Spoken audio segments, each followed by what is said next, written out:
What's up, Grayson Report? Happy Monday! What's up, D-Nice, Delay Lux? Member for 2 months. Thanks, fellow Wolfpack members. And also, thank you for the PayPal for coffee. Hearts for Delay Lux, guys. Jen, what's up? Tammy, Nikki, Jennifer Marie, Julissa, happy birthday! Wendy, what's up? Wendy goes here for the spooky. Jennifer Marie goes, I will be watching from my TV while working out, but I'm here and watching. Sounds cool.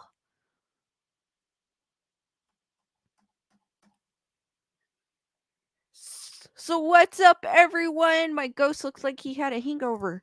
Or not my ghost, my skeleton.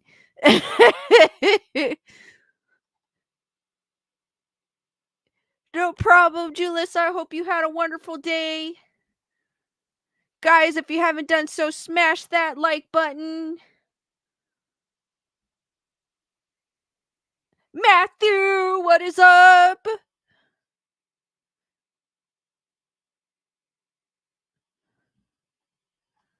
How's everyone doing today? Did anyone do exciting? No, it was Monday. You can't do much on Mondays, but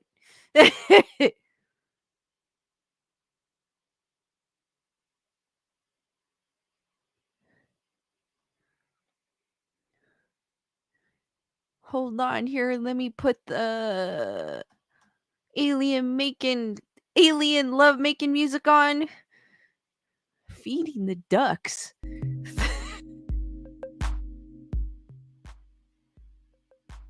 Okay, this music is called Feeding the Ducks.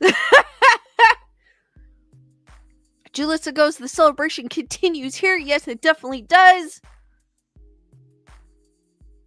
Also know it was Lenore's birthday as well as Steph the Alter Nerd's birthday. A bunch of birthday twins we have here in the community, which is kind of cool. I'm always super excited when I find a birthday twin. Actually, it sounds like it's kind of loud. But that's so just in case I go quiet, you don't think the stream is still on. All right, guys, we are gonna get into the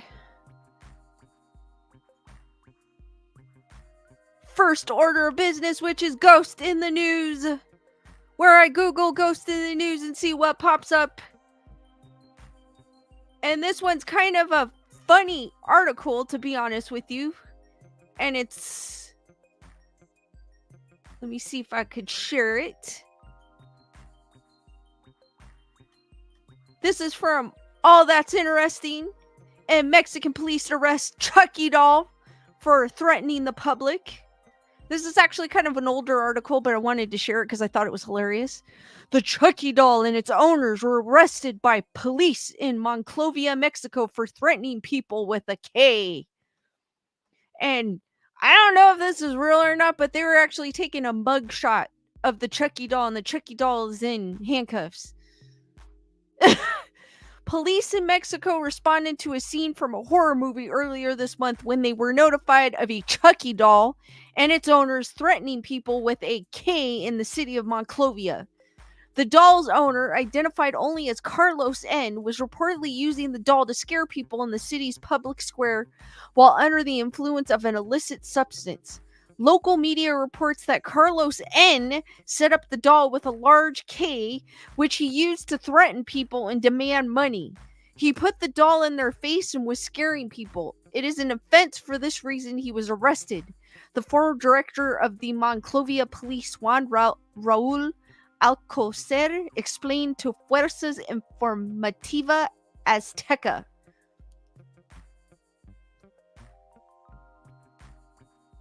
Shiloh Toto, what's up? Brandon, what's up?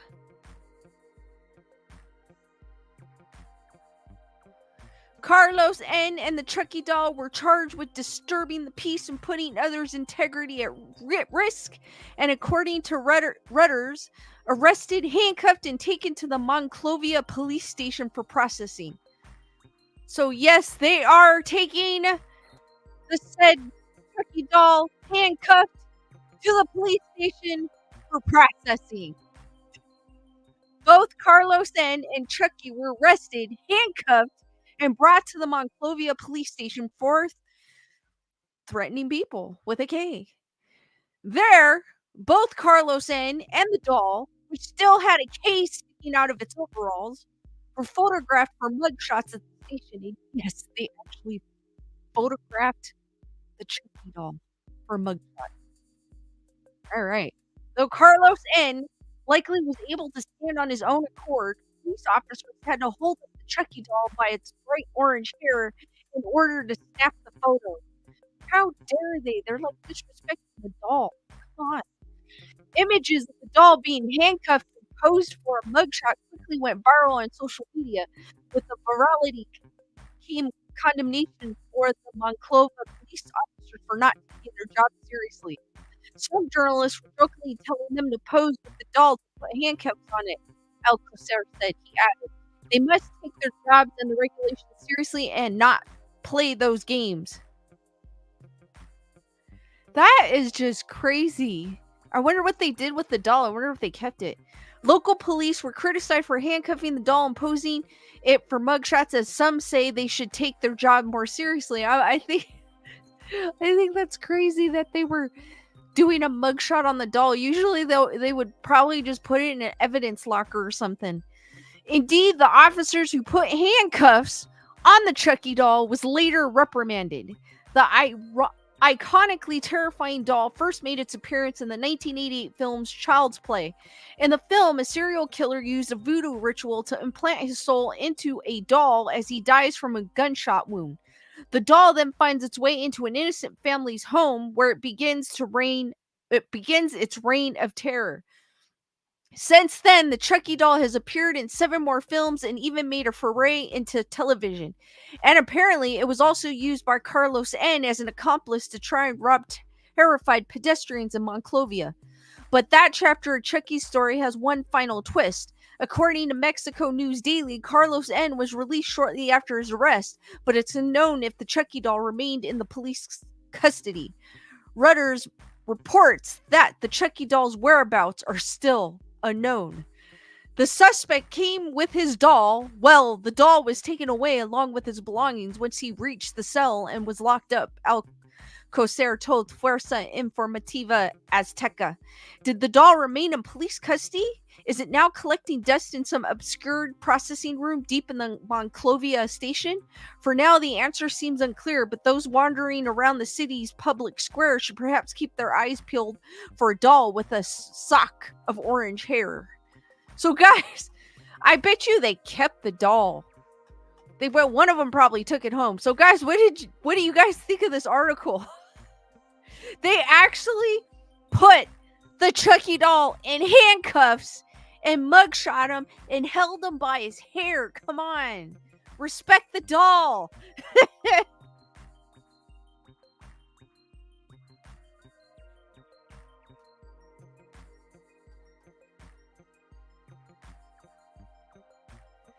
Wendy goes, do they make silver bracelets small enough for Chucky? Obviously they do, because he was wearing them. Spirit of the trees, what's up? Wendy Marino goes, creepy. I think it's crazy what the guy was doing, but the fact that the police officers took the Chucky doll and actually handcuffed him and took mugshots of him, I think was a little overboard. What do you guys think?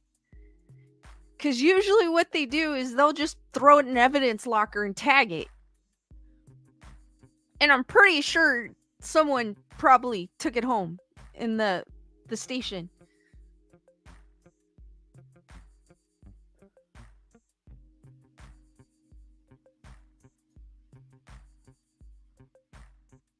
What do you all think of that article? Wendy goes, leave Chucky alone.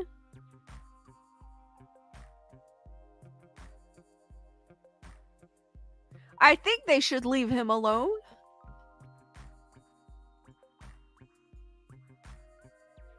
Nonetheless, it made the news. Delia Lux says perp, walk it, bag it, and tag it that Chucky. I know that's what they should have done, but they took a mugshot. They took a mugshot of the Chucky doll. And it wasn't the Chucky doll doing it. It was the Carlos N guy doing it. Rochelle, what is up? Spirit of the Tree is saying they were making a kick-ass statement. Like they're not going to take crap from anyone. Yeah, I mean, I could take it that way. Like, they don't care if it's a doll. It's gonna serve its time. Wendy goes, Chucky would break out in a short time. I'm sure someone took it home. Because they have different, I'm sure they have different ways of doing things in Mexico. So I'm sure someone took it home.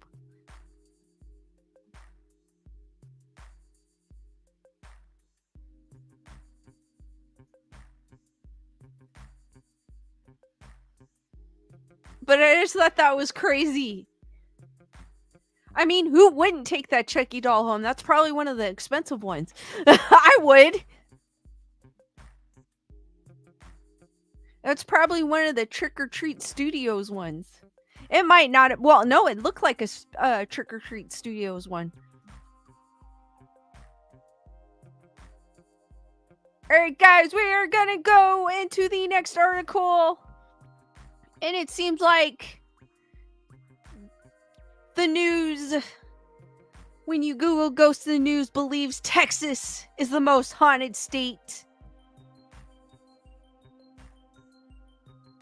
And I've been finding a lot of stories in Texas. And this one is the haunting history behind a unique North Texas lake. And this is from ABC 8, it looks like.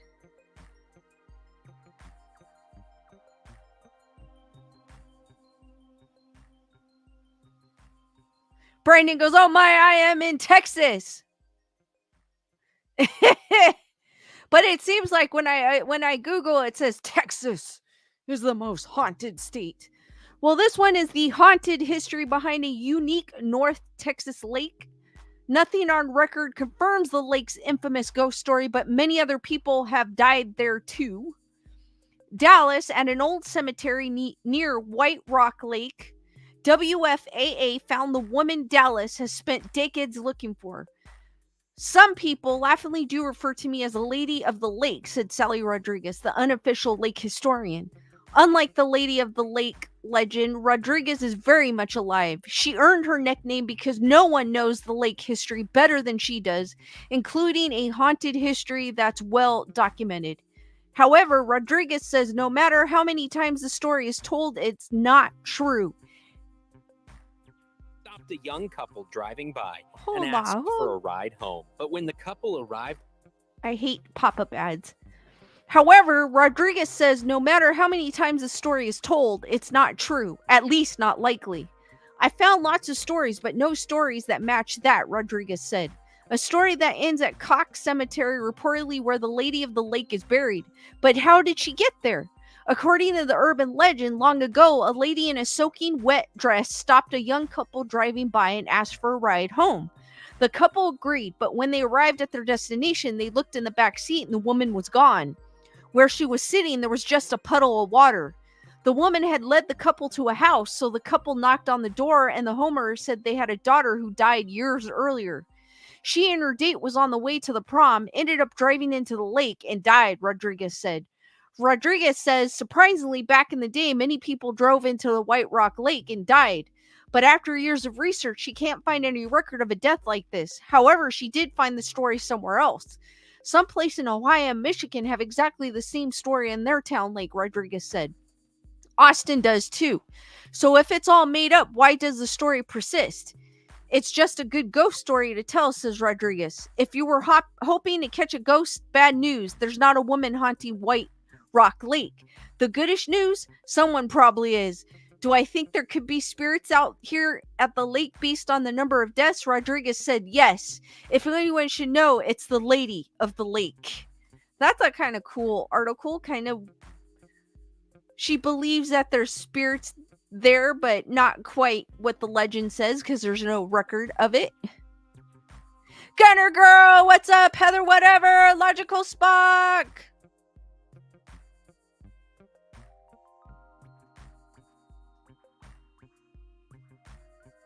Brandon goes, I live right down the road from the final battle against Mexico where a lot of people died. Ooh. Brandon goes, there might be ghosts from that battle.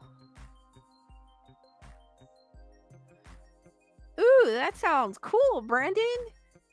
It does.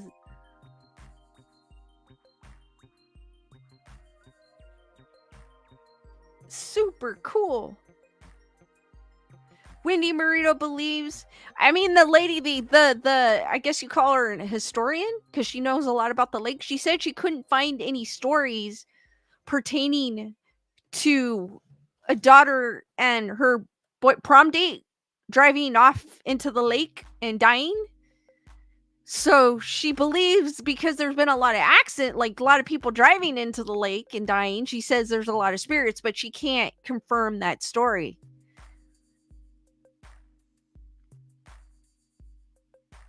So I'm not sure, like, how you, I mean, there is a cemetery there too, supposedly, or by it, apparently. So I would say there's some sort of truth to it. There has to be something to where that story came from.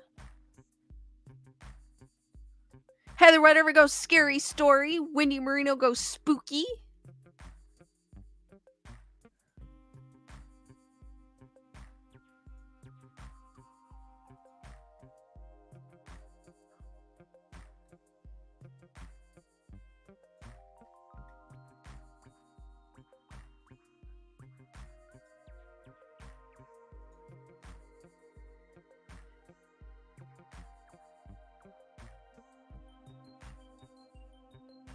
Heather whatever goes, I wondered why my relative didn't first the Alamo, but maybe shoeing horses kept someone by working at what they did. Yes.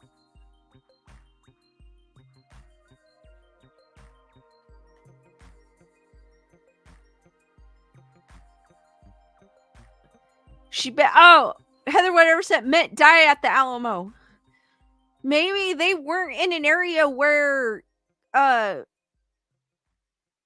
maybe they were lucky, or they weren't in the area where they could get maybe they were in a safe, like kind of like a safe zone. I doubt there was safe zones back then because people were just pew-pewing away, and you could get errant pew-pews. So maybe it was just your relative was in a safe place, or luck. Maybe it wasn't their time just yet.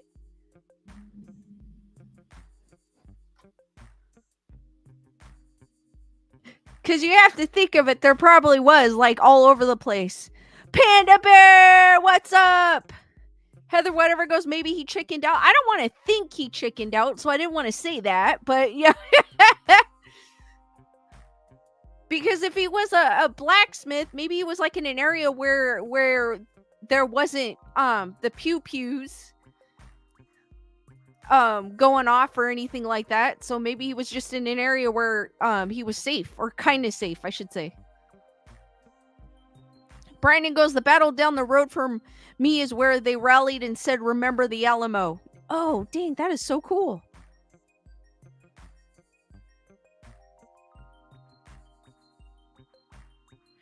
Wendy Marino goes, when in junior high, we took a field trip to the local cemetery, a half-mile walk, and we penciled etched headstones.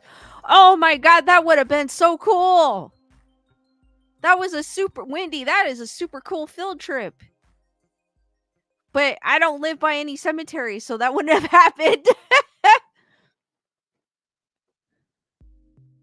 Heather whatever goes, Davy Crockett was his neighbor, so something went down.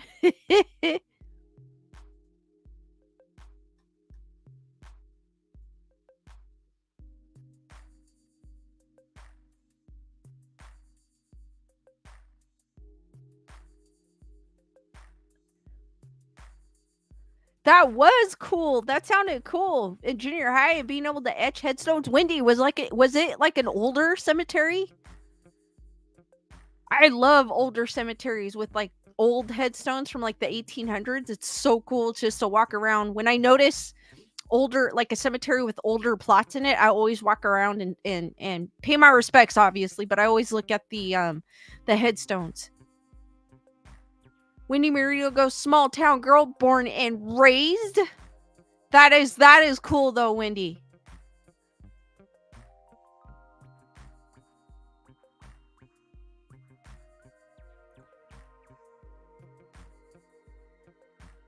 Oh, Panda, I like him. I gotta check that out. I am doing good.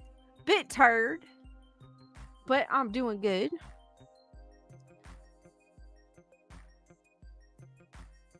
Oh, that's even better. Wendy goes, yes, OG residents. That's even better, Wendy. That's cool. Invisible Rose, what is up?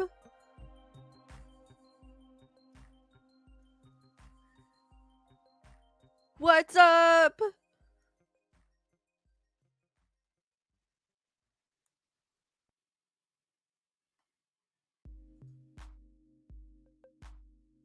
All right, guys, we're going to go into another article. I'm going to have to find some other articles because I'm going through my articles too fast.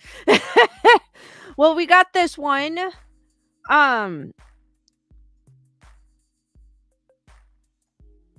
Which I found, which is on 92 Moose. And it goes, can you see it? Main man captures ghost clearly on camera. A photo was recently reposted online and it's giving everyone who sees it the spooks. Halloween is approaching fast and this really helps to ring in the season. The photo was originally taken in 2020 in Maine by Stephanie Renown of Lewiston. As you can see, there's a man and a young girl sitting on a bench. And it looks like he has Cheetos or carrots, one of the two. Pictured is Christopher Lavasseur of Lewiston and his daughter Isabella. As you can see, not much is going on until you look at the entire photograph. If you peer to the upper left corner, you see a woman's face. So guys, if you look at the upper left-hand corner, you see this blurry woman's face in the corner. And if you guys can't see it, here's a close-up. It's extremely creepy and unsettling. I spoke to Chris and he told me that the only people present were his wife, who took the photo, himself, and his daughter. Also, from a perspective of scale, it seems pretty impossible for a woman's face to be positioned so high up, as it would require her to be super tall in order to peer down at them in that manner. So, there it is, folks. A picture of a spirit clearing, looking upon these people. We've seen photos like this before where spirit or ghost makes themselves visible. For example, mean woman's hair rising? I don't see anything. Oh, this? Oh, yeah, it's like a face.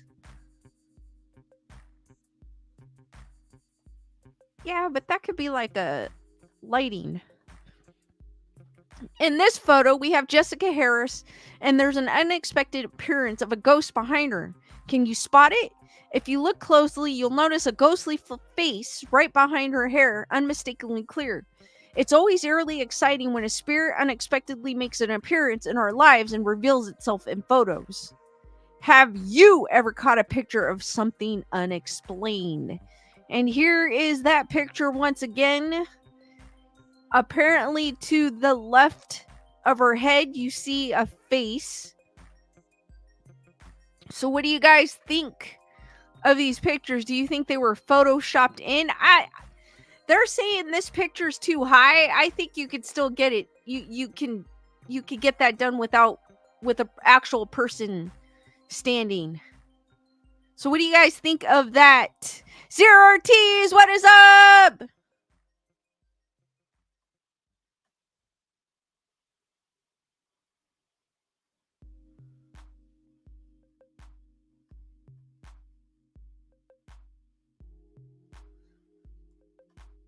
I still feel like they were saying that you have to be 7 foot tall for that woman to be standing in that picture. If you take an angle, camera angle just right, you could get the person hanging over the side. Elaine, go. Elaine, what's up? I think Photoshop. Rochelle thinks the photos are real.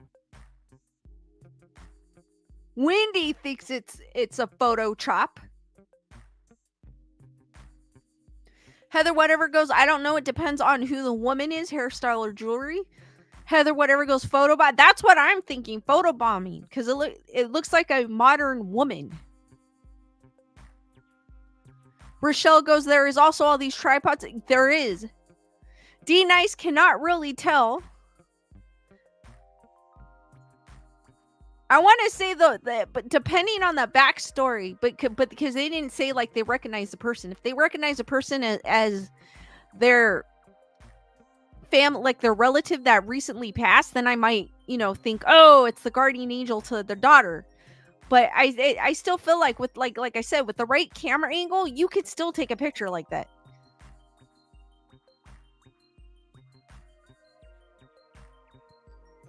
Rochelle goes, and mega selfie sticks could have been in the ground. Exactly. But I don't dismiss that could happen, but there's no backstory on it. Just to say, like, the wife took a picture of her husband and daughter, and upon investigating the photo, they saw this woman in the photo. They didn't give a backstory, didn't say, oh, she's a relative that passed, so she kind of looks like so-and-so. And then the other photo with the woman, and she's eating cheese and crackers. I don't know what she was eating. And it kind of showed like a woman's face on the side of her hair.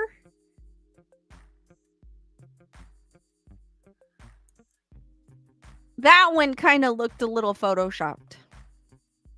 Because how it blended a little too well with the hair.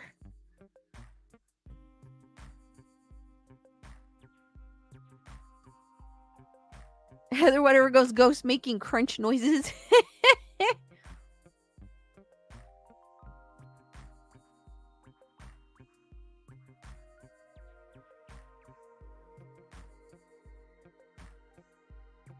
Rochelle goes, true, Lisa, very true point.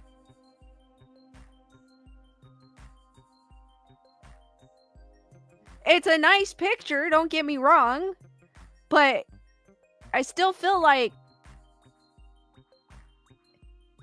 it could easily be a person that like ran quickly while they were taking the picture to get kind of in the picture.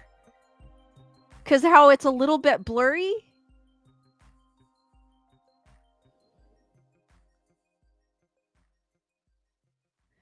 Jennifer Marie goes, we need at Spirit of the Tree's husband. He's the expert after the one he caught years ago. D Nice goes, yes, true. Wendy goes, 100% Lisa. So I feel like that one could be debunked in some cases. But hey, like I said, you never know nowadays unless you're actually there.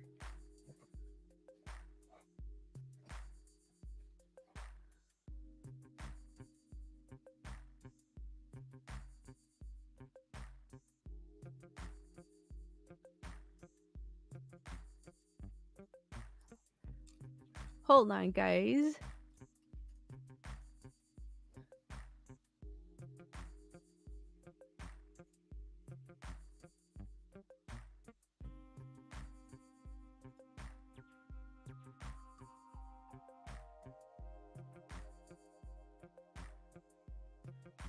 Heather, whatever goes, true, weird effects possible. My old phone made better effects. That's what I'm saying. Like, you can add Photoshop, but it looks like, to me, it actually looks like his wife. But then we don't know what his wife looks like. But this is what I'm thinking. It looks like his wife went over, hit the take the picture button, and then kind of stuck her head in there real quick. Wendy goes, saw a horse in the clouds last week going home over the Appalachian Mountains. Oh, that's super cool. That is cool.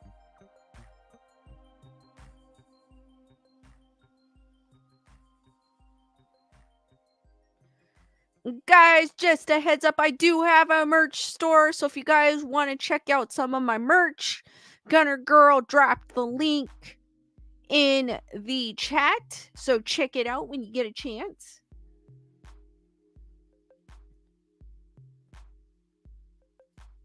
I haven't actually seen any clouds lately because it was hot over the weekend. It looks like we're finally over the hump and it cooled down. I'm like, fall weather, finally, almost.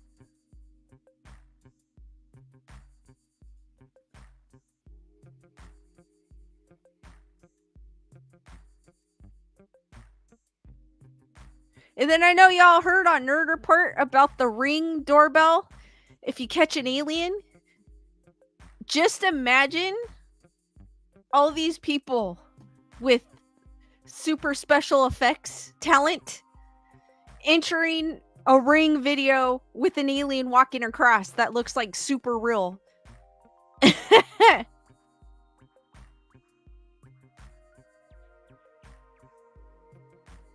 Nerd Report going, YouTube is messing with our views. They are. Nerd Report's in the house. Heather, whatever goes, alien ringing your door trying to sell something. I guarantee you that's it. That's exactly what's going to happen. They're going to get a bunch of submissions. I would post them of all the submissions that they get. They're going to get so many submissions of people or even people dressed up as aliens walking up to a Ring camera and hitting the doorbell and go, I come in peace. Jeff Furbury goes, yeah, except Luce keeps calling it ring light instead of Ring doorbell. It's okay. We still love Nerd Report.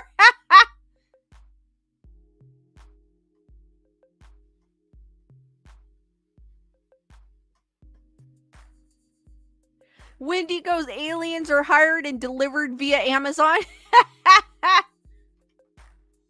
I thought that was hilarious when I saw that. They should literally, I'm not kidding. They should post all the submissions that they get. That would be hilarious. I would love to see some of those.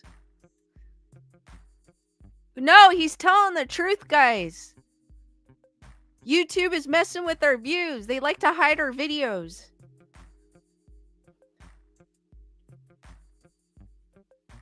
Like, some of y'all don't get notifications, too. That's why I'm posting in 4 different places. Just in case.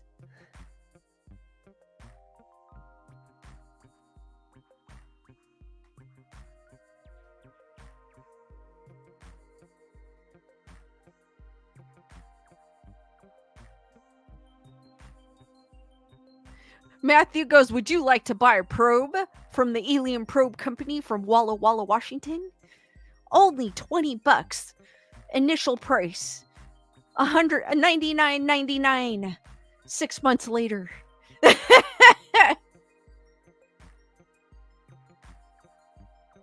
Heather Wright ever goes, lost in space. I don't get notifications and then I do. It's weird.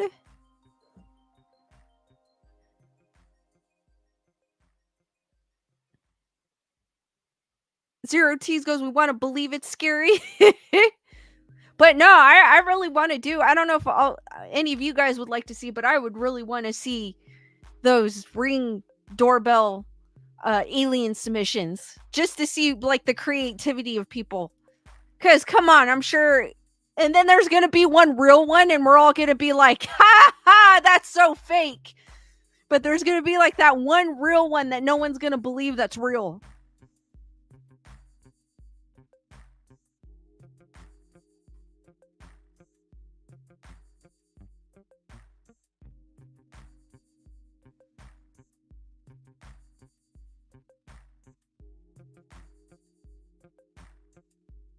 And then I always post on Telegram. Nerd Report does also when we're going to have a video. So that's another way that you can keep up with us.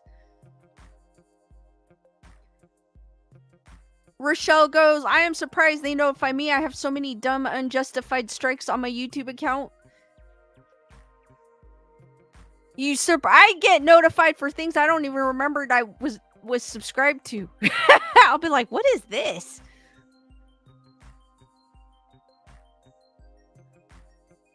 Jennifer Murray goes, the real one will be footage of Brandon just walking Bojack. Gunner Girl goes, with Halloween coming, there's going to be lots of videos. Definitely. Heather Whatever goes, like close encounters at the door. Exactly. Zero Tease goes, it's Halloween time. We want to be scared.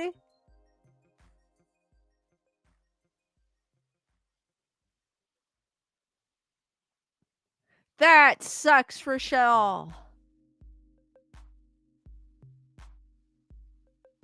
Jennifer Murray goes, he admitted he's an alien walking among us. I'm a believer.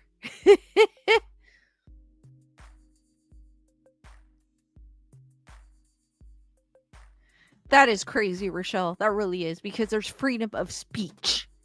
Or did they forget about that?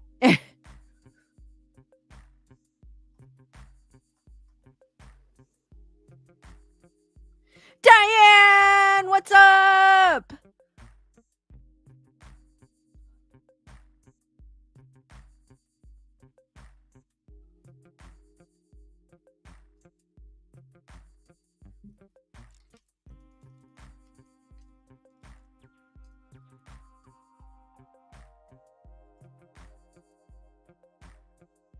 Zero T's goes, yes, want cold weather. Now I do. I'm waiting for sweater weather. Cool, crisp breeze. D Nice is asking if I got any spooky walks or hikes planned. I want to go to the Haunted Forest, aka the Cobb Estate. I'm hoping. I'm gonna try to make some time because it is quite a drive from here. It's about, with traffic, it's almost an hour to get to, so it's kind of hard to get over that way. It's closer to Lewis than it is to me, to be honest with you. But I want to try to get there, and I heard it's only like a mile walk, so it's really not like a big hike. But I want to go over there and take some of my equipment with me, and see what happens, because I've been wanting to go to that hike since I heard about it in my late 20s. So I'm going to see if I can make time to do that.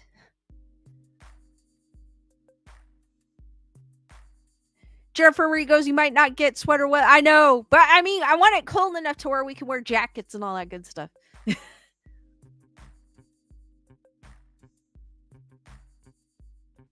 I know, D Nice, with that we had a nice weekend where it was like 67 degrees, and then it jumped by the end of the week to 90 plus degrees.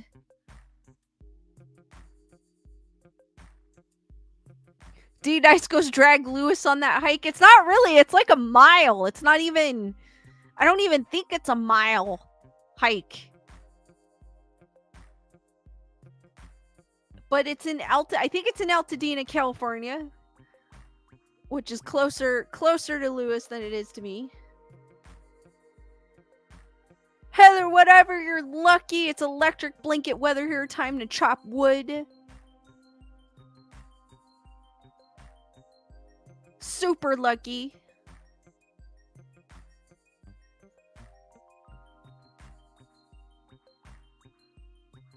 I haven't broken. I probably won't break out my electric blanket until like December.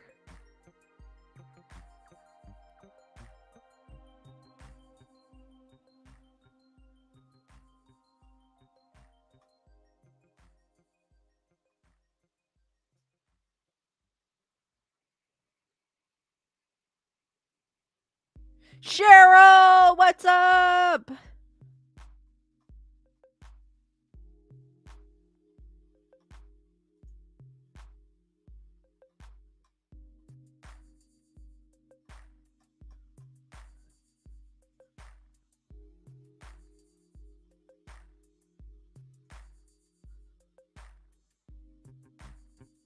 D Nice goes, my electric blanket is ready. It's just not plugged in yet.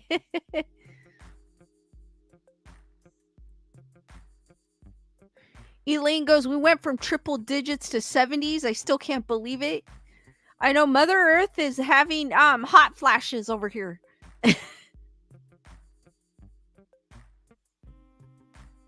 Super hot flashes. Or cold flashes, one of the two. She can't make up her mind.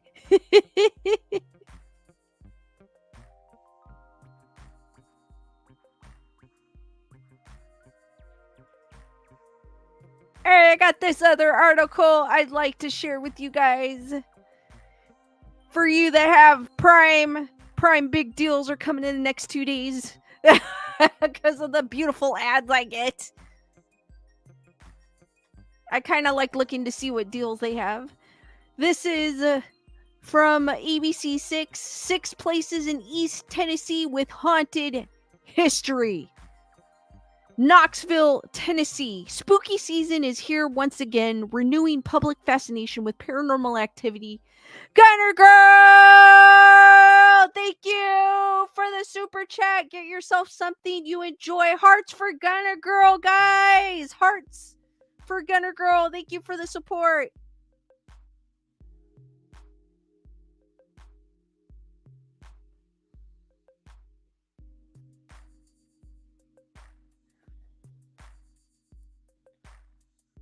And other frightening urban legends. East Tennessee has no shortage of historic sites teeming with tales of ghosts and other haunting encounters. Watt and our sister stations across the state have delved deep into the subject through our Haunted Tennessee series. Here's a collection of a few high-profile destinations in our area. So if any of you guys happen to be near Tennessee, these are the places to visit if you want to get your spooky on. Brushy Mountain State Penitentiary, Petros, Tennessee. The former maximum security prison torrid history dates all the way back to 1896 when it opened in the aftermath of the Coal Creek War. Bleak conditions, disease, and brutal mining work made it a deadly and dangerous place for inmates. The castle-like prison structure that visitors know today was built in 1931 to combat overcrowding. It garnered the moniker of the end of the line for the history of housing some of the state's most heinous criminals, most notably Martin Luther King Jr. assassin James Earl Ray. The prison was shuttered in 2009 and reopened in 2018 as a historical site, distillery, and event venue. Ex-prison guards and non-violent inmates led tours during the day, and thrill seekers can sign up for overnight paranormal tours. Their website claims visitors have reported being touched, shoved, and even growled at. Wendigo's Knoxville is 45 minutes from me. Tyrana! What's up? The Bijou Theater, Knoxville, Tennessee. It should come as no surprise that one of Knoxville's oldest buildings has a reputation of being haunted. It's been many things over its 200-year history, including a hotel, a Civil War hospital, and an adult film house. It did treat both sides of the war, Bijou Theater Executive Director Courtney Bergenmeyer said. So sadly, a lot of people took their last breaths in this building, on this floor, and these walls. Union Army General William Sanders died here, and some say he still haunts the corridors. People say that they caught glimpses of a soldier and the glimmer of buttons and around the corner of his eyes. So we have to assume that it is General Sanders keeping an eye on things, Bergmeyer said. Employees, security guards, and even performers have reported eerie occurrences around the European-style theater, which became a performance venue in 1909.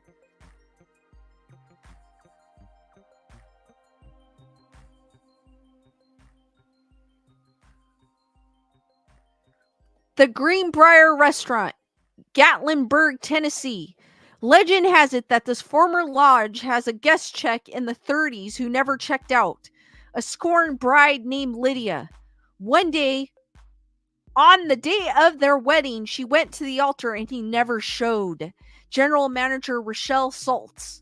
Well, she was heartbroken. She came back to the lodge. She took a rope upstairs to the second floor and then threw it over the beam. Right here, and etched herself. Saltz even added that guests of the restaurant can still see the rope burns in the middle of the beam as it hangs above the restaurant bar. I've even had some customers say they've seen a woman on the stairs, and I'll turn around and there's nobody there. The steakhouse is also located near one of Gatlinburg's first pools. Though it has since been filled, some claim that the presence of a little boy who drowned in it can be found at the Greenbrier. Zero Ortiz, I have not. I kind of don't want to because it's David Gordon Green and he kind of destroyed Halloween. The remake of the Halloween Ends was just horrendous. I should reword myself. Halloween Ends. He kind of destroyed it.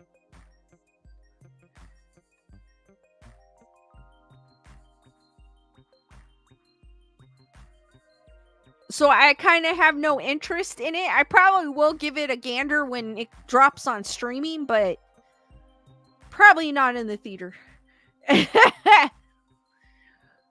Drummond Bridge, Bryceville, Tennessee.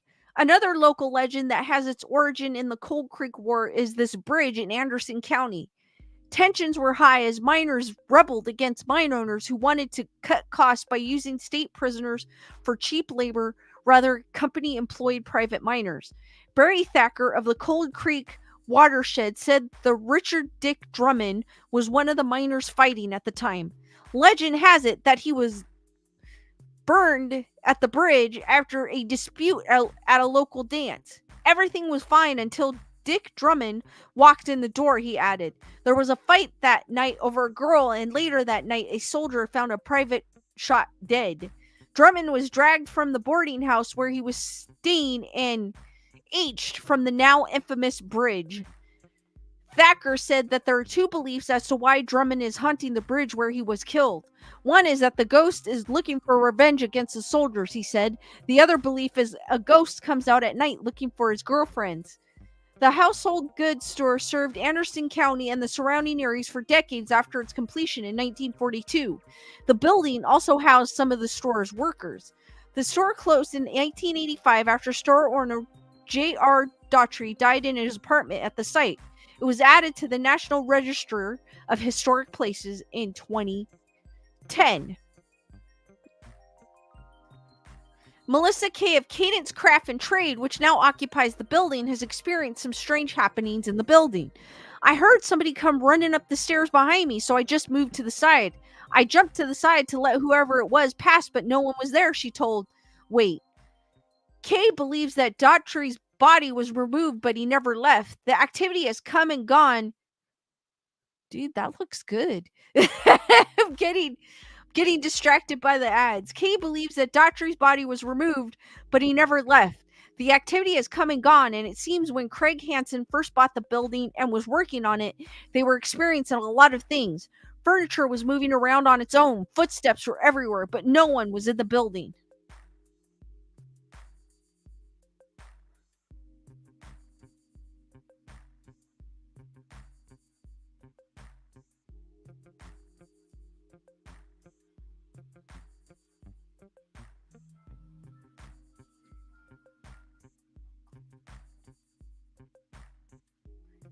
I know, I get distracted with the ads that they have on the side. Thank you, Heather Whatever, for your Cash App. Hearts for Heather Whatever, and I also want to thank Delia Lugo, I believe, for the PayPal earlier for coffee. So hearts for Heather Whatever, and let me get the name. Let me log in so I could get, because I usually get an email, but I never got an email, which is weird.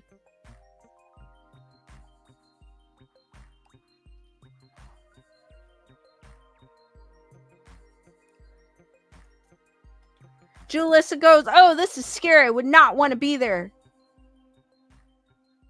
No, Heather Whatever goes, no ghosts, move the couch over to the left. NJS55, what is up? No internet connection, my butt. Delia Lugo as well.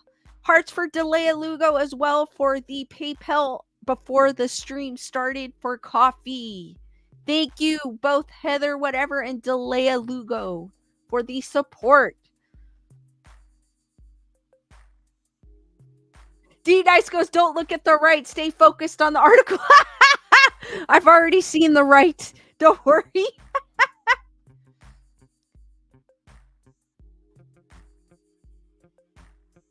They're cool, by the way. Baker Peters House, Knoxville, Tennessee. The building that houses Finn's Restaurant and Tavern in West Knoxville has a long, spooky history. The house was constructed in 1830 and owned by Dr. James Harvey Baker, who was and killed inside the home during a raid by Union troops in 1863. It is very, very haunted, said Finn's Tavern co-owner John Ferry. The legend goes 15 spirits still continue to roam the southern antebellum home. I feel this cold spiral. It started on my ankles, came all the way down to my waist, then up to my head, then it went back to my waist again, Ferry recalls. Then it just disappeared. Finn's Restaurant and Knoxville local mediums have partnered to offer after-hours guided investigations in the home. It's very true Baker Peters' house is haunted, Ferry said. They're all good spirits.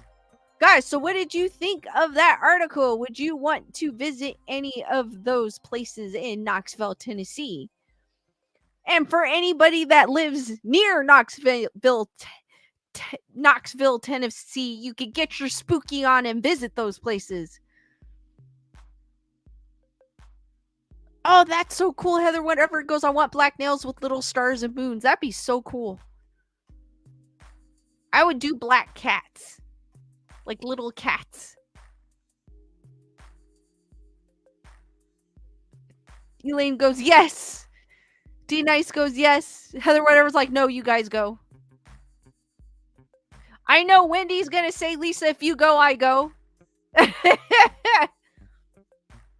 D Nice, I'll go in Heather's place.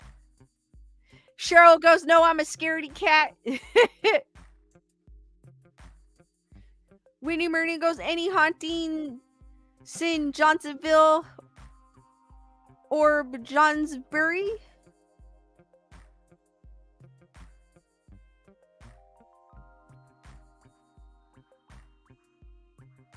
Heather Whatever goes, Cheryl, me too. Rochelle will go. If I lived near Knoxville, Tennessee, I would definitely go. If I was a state over. I'm kind of a bit too far from Knoxville, Tennessee. But it would probably be cool to go to those places and see what, if there's any activity.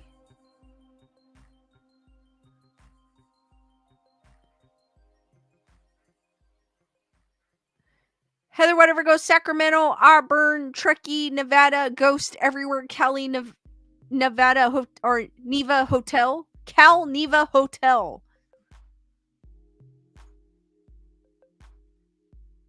Cheryl King goes, I would be scared something would come home with me. True, because sometimes you don't want to bring that home to your loved ones. And then you wake up and you end up having something lurking in the shadows.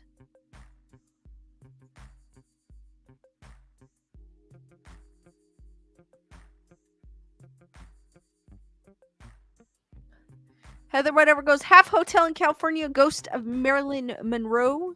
I think I did on one of my past shows, I had talked about one of the haunted hotels in Northern California, I think.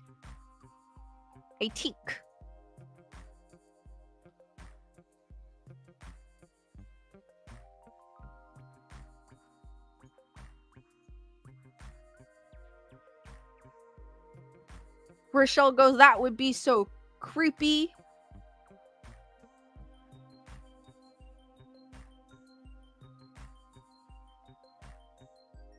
Guys, if you have a ghost story, article, unexplained UFO story, D Nice dropped my email. So if you guys have any of those, email graysonreport13@gmail.com and I may read it on my next live stream. I do like ghost stories.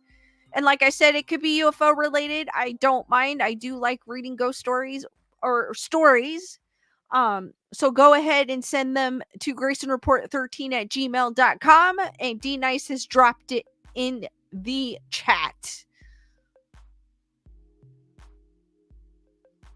Elaine goes, I have heard if you stage before and after, they won't follow you home. Not sure if that's true. I've heard that too. Like, I've heard if you stage after, you kind of cleanse yourself, they won't follow you home. But even so, that could do so much. You could probably still bring something home. Wendy goes, I got Lisa's back if she goes first. Zero T's goes, bring holy water. You could do that too.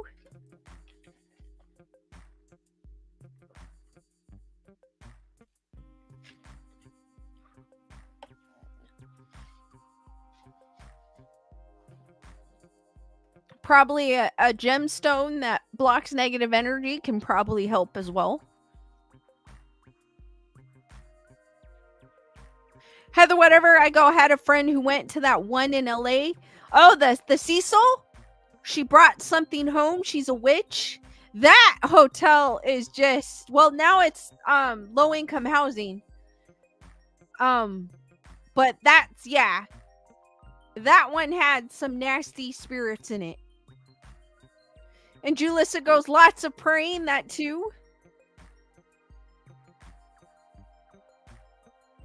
Rochelle goes, in a huge conflict over saging now after researching, but I will still use it. I've been burning bay leaves.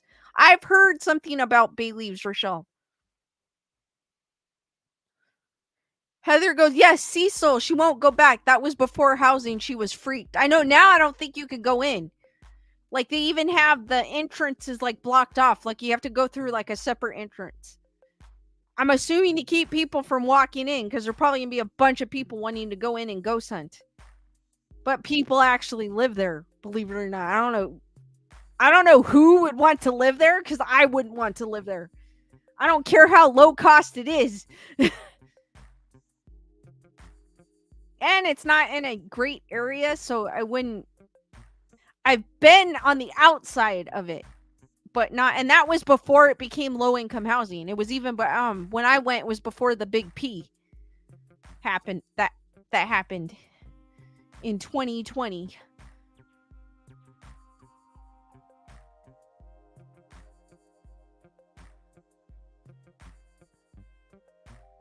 And it's like the bathroom was like down the hall. Like, you would have your room and the bathroom would be down the hall.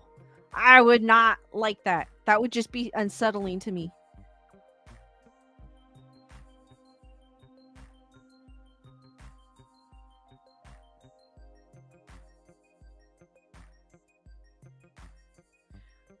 Rochelle goes, I will take the street over living there or a storage unit. I know what you... But there's people that live there. So I don't know. Maybe they haven't experienced anything. Maybe it's a bunch of... Or they just ignore it. Maybe they're not in the right state of mind to know what's going on too. So I don't know.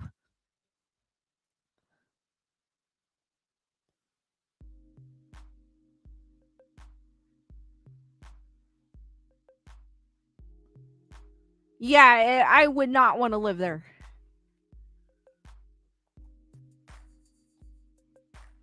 Gunner Girl goes, way creepy.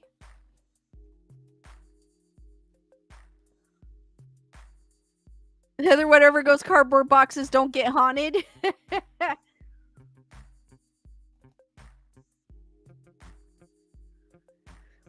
Wendy goes, nope, nunca to shared bathrooms, not me. Julissa goes, that's what I was thinking, Lisa.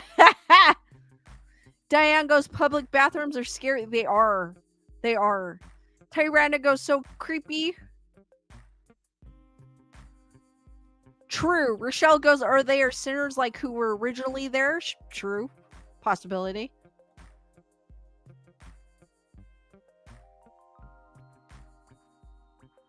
Elaine goes, I take the storage unit, climate control or not.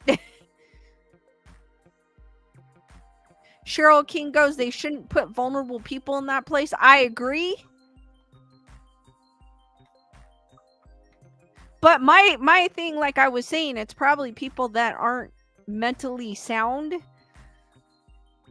to even notice what's going on. So say it is haunted and there's things moving, they probably won't even notice because they're not in the right state of mind. Without me saying they're on.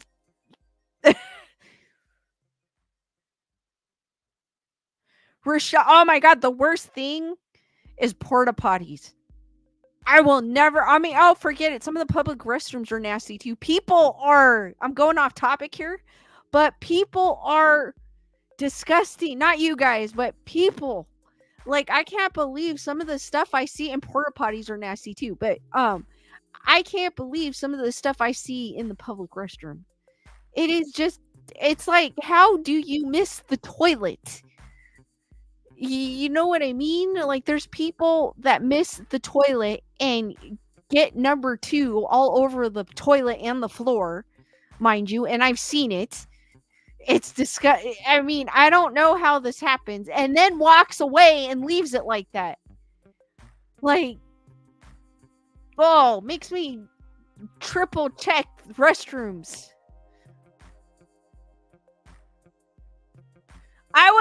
Because I usually put my phone on where the toilet paper dispenser is. I probably shouldn't. And I guess someone grabbed it and it was disgusting. Somebody had, on their hand, and they must have put it on because it was a handicap stall. So it had the bars and then the toilet paper dispenser. And then I would put my phone there because, I have my phone in my back pocket. And someone did not wipe, or when they were wiping, didn't pay attention that they got it on their hands and got it on the bar. So when I went to grab my phone, it was on my hand. And I was like, oh my God, you don't understand. Like, I alcoholed my hand. I washed my hands like 3 times. It was, yeah. Oh my gosh. Yeah. Now I look.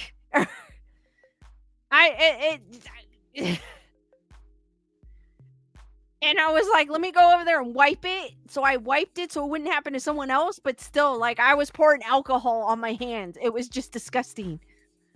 Oh. Rant over. But yeah, so I'm like, I can't believe how people, and I'm thinking in my head, you don't do this at your house, so why are you doing it here? For someone else to clean up. I know, TMI. For someone else to clean up after you. That's just, that's my rant for the day.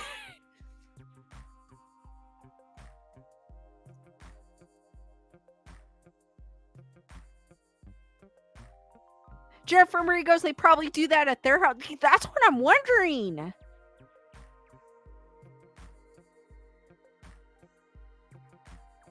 Heather, whatever goes, the poo rant. Diane goes, so great. It was. I was like literally disinfecting. I got the strongest hand sanitizer I can find, alcohol. I was like, oh. And I go, this is like nasty. Like, I could get something from this too, like, how can people do that?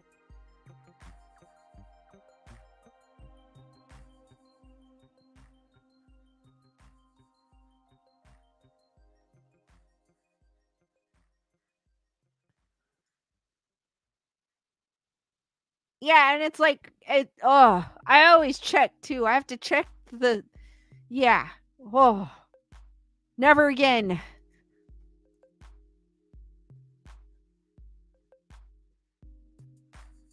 I even wipe the toilet seats now, like, before,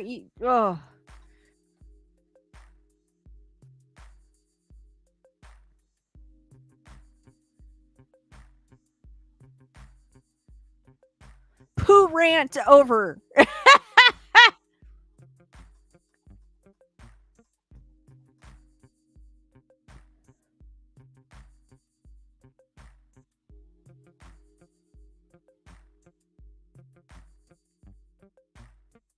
I agree, Rochelle.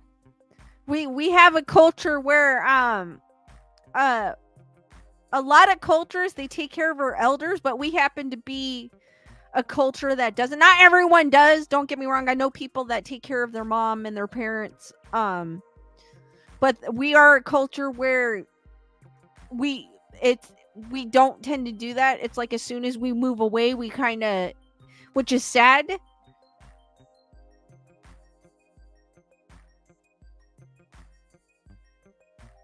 Brandon goes cochinos.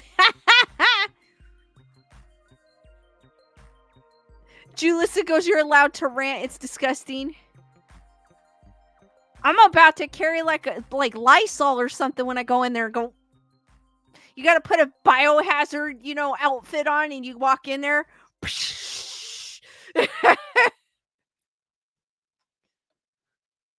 Everyone looking at you like, what the hell are you wearing? I'm going in. I'm taking one for the team, guys.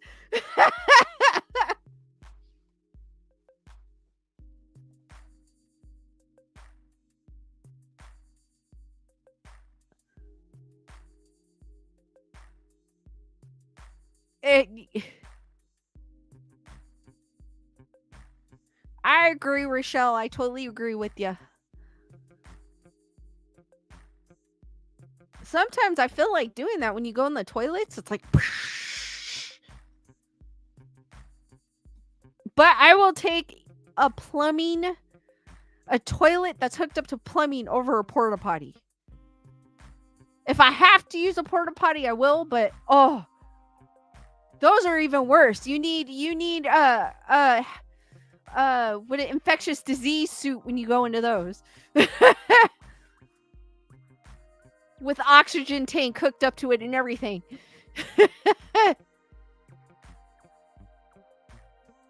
Oh, I know, Gunner Girl. I'm thinking I saw those. I'm thinking about getting one just to carry.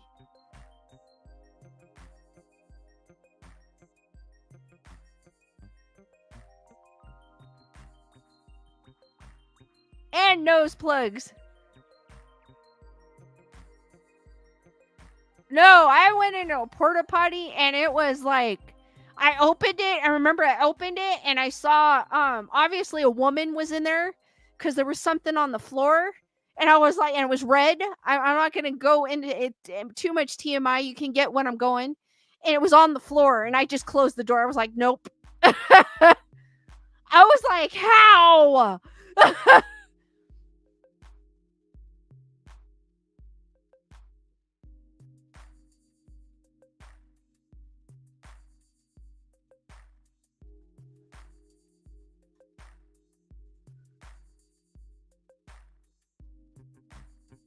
That's what I do, Wendy.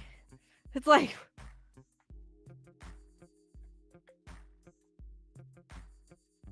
yeah, I was like, nope. Next one, open it up. Nope. Yeah, I've never seen that. That was the ultimate porta potty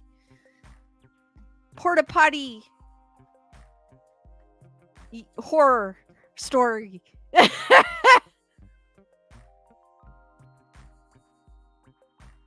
I don't mind the ones that flush because they have like the portable restrooms that flush. Those are actually not that bad.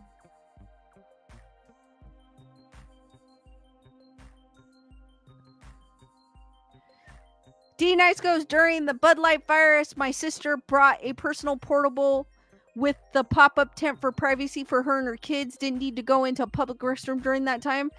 I thought of getting one of those for when we're camping or something. If we go back to EDC or something, to get one of those so we don't have to use the darn porta potties. Oh.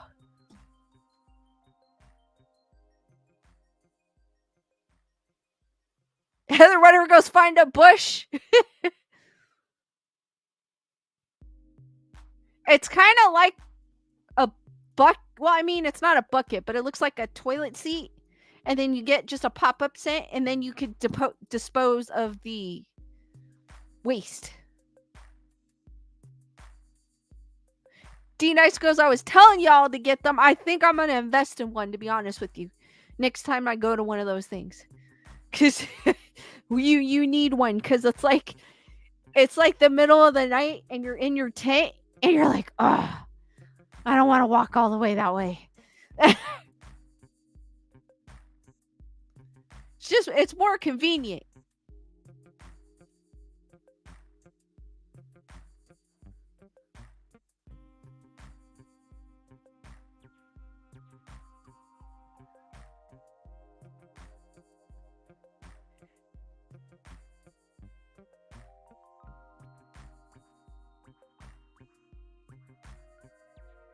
Wendy goes, we're getting that for camping.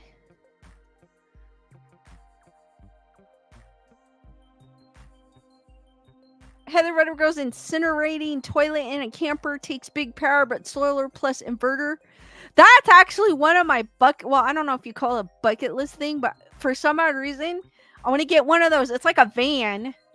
Not like a 70s van, but a van that has a bed, it has a shower and a bathroom in it. I don't know why, but that's like on my ultimate wish list for one day. I want to get one of those and go road tripping in it, because it has a bathroom and a shower and like a stove top and all that good stuff in it. It's like a home on wheels, but smaller. Not like one of those big RVs, but like a smaller one. That's I would say that's easier to drive.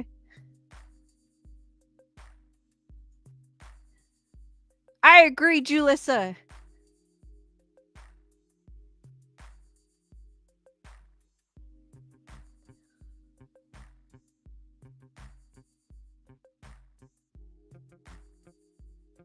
Actually, D Nice, at EDC, we actually had electricity, but we did use it, and it's like handy. It's super handy to have, especially if the power goes off. You can charge your battery, like your cell phone or your lights or whatever you need. So it's super handy to have.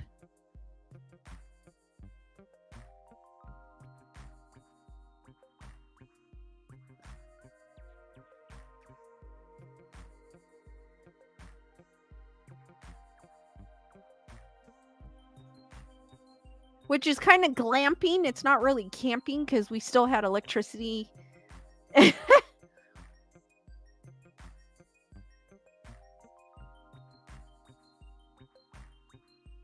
Wendy goes, we want to convert an ambulance and remodel it. Oh, that's cool. I know people have done that. They've done ambulances and made it into like a camper van. That would be cool. Paint it all black. Put Hellmobile on the side of it.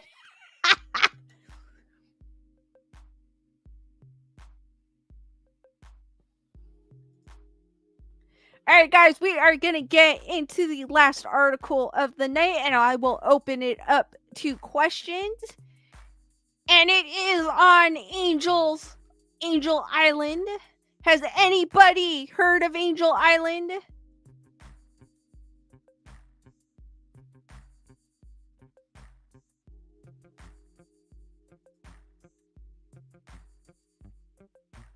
Heather Whatever goes, yes. It was featured on Ghost Adventures. Newest episode that appeared this past Wednesday, called Devil's Island. Cheryl King hasn't heard of it. And I kind of was so intrigued by what I heard about it, I wanted to delve into the history of it.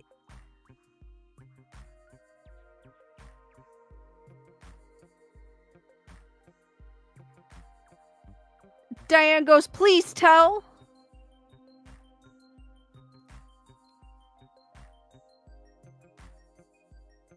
Heather Whatever goes, it was half a base near San Francisco. Yes, it was.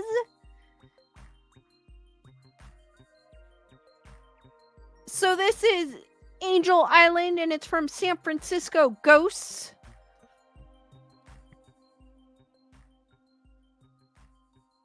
I don't want to chat with them. A poem carved into the Angel Island Immigration Station barracks states this. This place is called an island of immortals, but in fact, the mountain wilderness is a prison. Once you see the open net, why throw yourself in? Is it only because of empty pockets? I could do nothing else.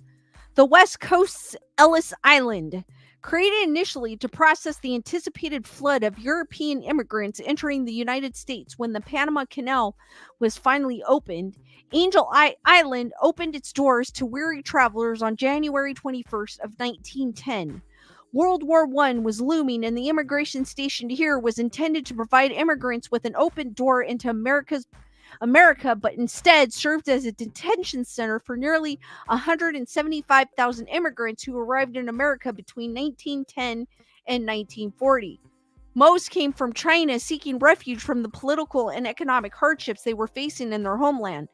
The immigrants that stayed on the island were kept for months on end in small barracks that housed triple bunk beds. They were subjected to rigorous interrogations, which led to the denial of entry or unbearable long days. After the earthquake of 1906 destroyed most records that verified Chinese immigrant citizenship, many Chinese residents living in California were able to obtain citizenship for themselves and their paper children. Citizenship papers were being sold to prospective immigrants, a promise of a new life resting in ink upon tree pulp. Entire villages worked together to purchase documents to just one village representative in hopes that they would return and share their expected wealth. Immigration officials responded by detaining all working-class Chinese immigrants for interrogation. The questions were unreal, things that most of us don't remember, like how many stairs led up to your house, or how many chickens did you own back home. Those who answered did not match those of their paper parents were deported, no questions asked. With this system in place, almost 10% of the detainees of Angel Island were deported. Rather than facing the humiliation of returning to their villages, many deportees committed instead. Immigrants were held on the island for months, even years, in prison-like conditions while they waited for hearings or appeals on their applications. The majority of the tragedy on this island was due to the Chinese exclusion ban, which was implemented after the gold rush in fear that American jobs were being stolen by Chinese immigrants. Authorities on the island started to separate families to avoid coached answers, and the immigrants began to write poems and stories expressing their homesickness, despair, and anger. Angel Island was turning into a demon for these people. Their hopes of starting new dwindling with each day that passed them by. The energy on the island was changing, with doom and sadness taking their reins.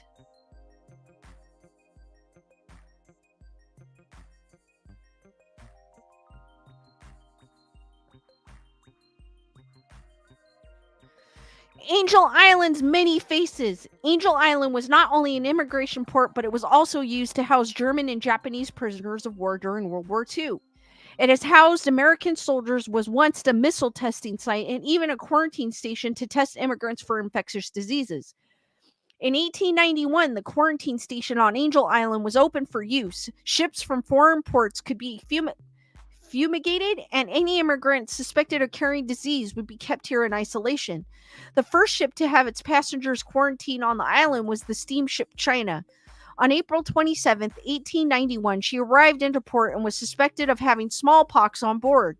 When the passengers reached the station, they were immediately checked by a doctor and washed with carbolic soap, then put into overalls provided by the station. Imagine arriving in a new country, and this is the first experience you have. Ghost of Angel Island's dark past.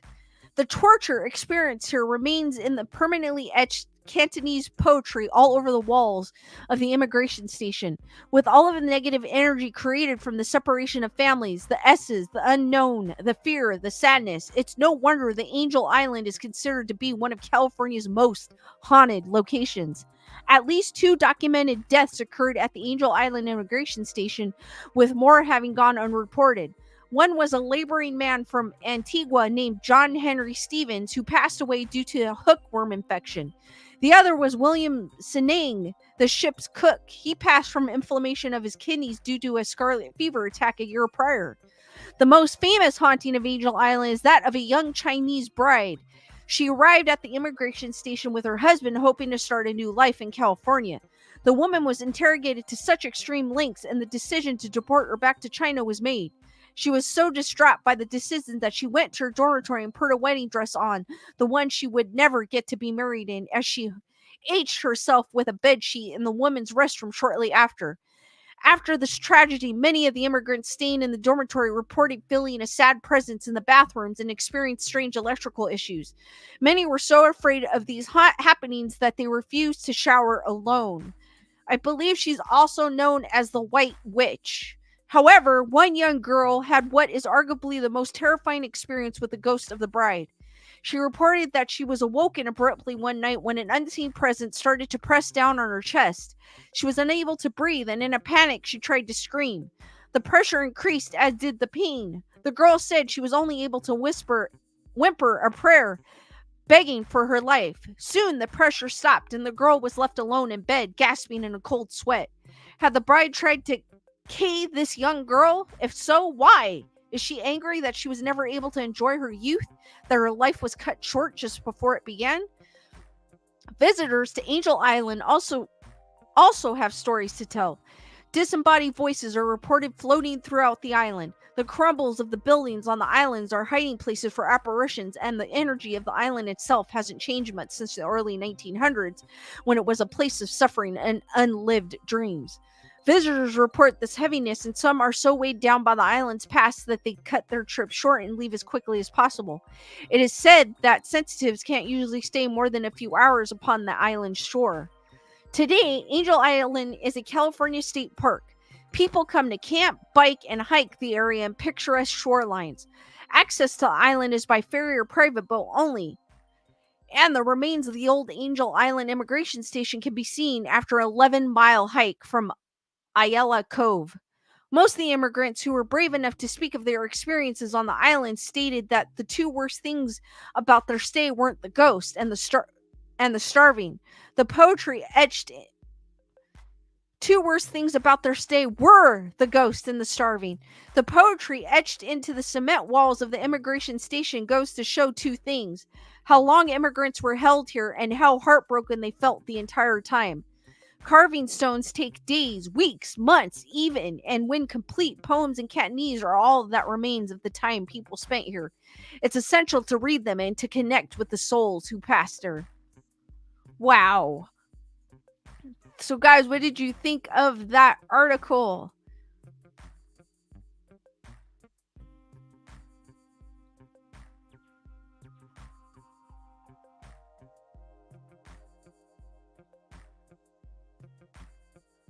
That is a sad story.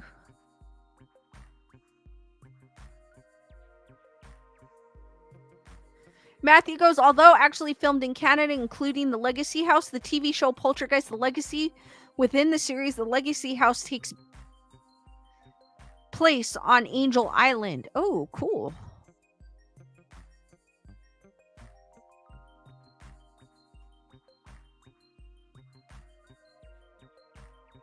Rochelle goes, this is a good story. Nice to finally learn about Angel Island. It is. Want to go? Hell yeah, D. Nice. I want to go. Are you kidding me? Once I read the ending of that article, I go, oh, you can hike there? You can camp there? All right.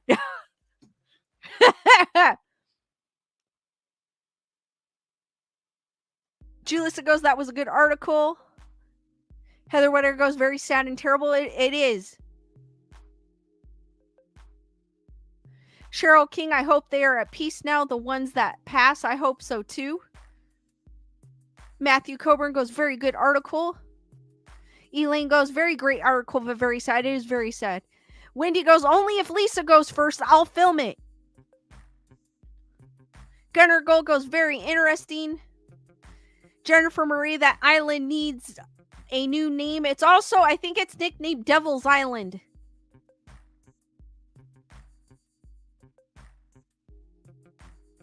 Diane goes, I've heard similar stories about immigrants wanting to join wagon trains. It's sad what they did to those people, because those people were coming here thinking of a better life, and they ended up there, you know, where they were. I'm assuming they were mistreated, because they were saying the worst thing about the island was the ghost and the starving. So obviously they weren't. D Nice goes, just looking on Google, it looks beautiful. Wendy goes, spooky is F and disturbing. Heather, whatever goes, they were paranoid back then. I get it with the infectious diseases. I understand that. Like, you don't want, especially back then, there wasn't a lot of, especially when, what was it, smallpox? There wasn't a lot of information on those diseases. So I get why they would want to quarantine for that, but it's still sad how they treated people. Julissa goes, very sad. It is. It's a very sad.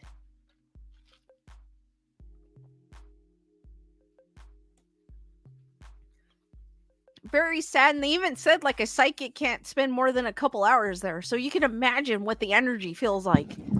Oops. There's probably a heaviness there too, because of all the sadness. And I feel sorry for the young woman who came there to marry her husband just to be denied. I mean, just to have all your dreams crushed. It is sad. Heather, whatever. Thank you for being a member of the Wolfpack for 4 months. Poor people who were hurt that way.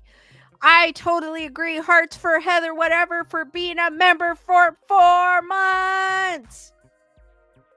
Tyranna goes, awesome story and spooky.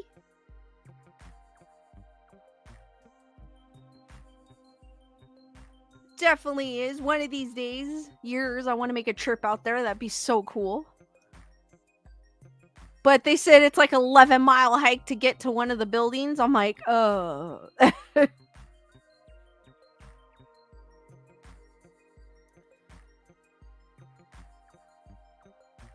Tyranna goes, so sad. It is. Heather, whatever goes, I'll wait in the car. Well, Heather, whatever, you'll be in a car across the bay, because you have to take a ferry to get to the island.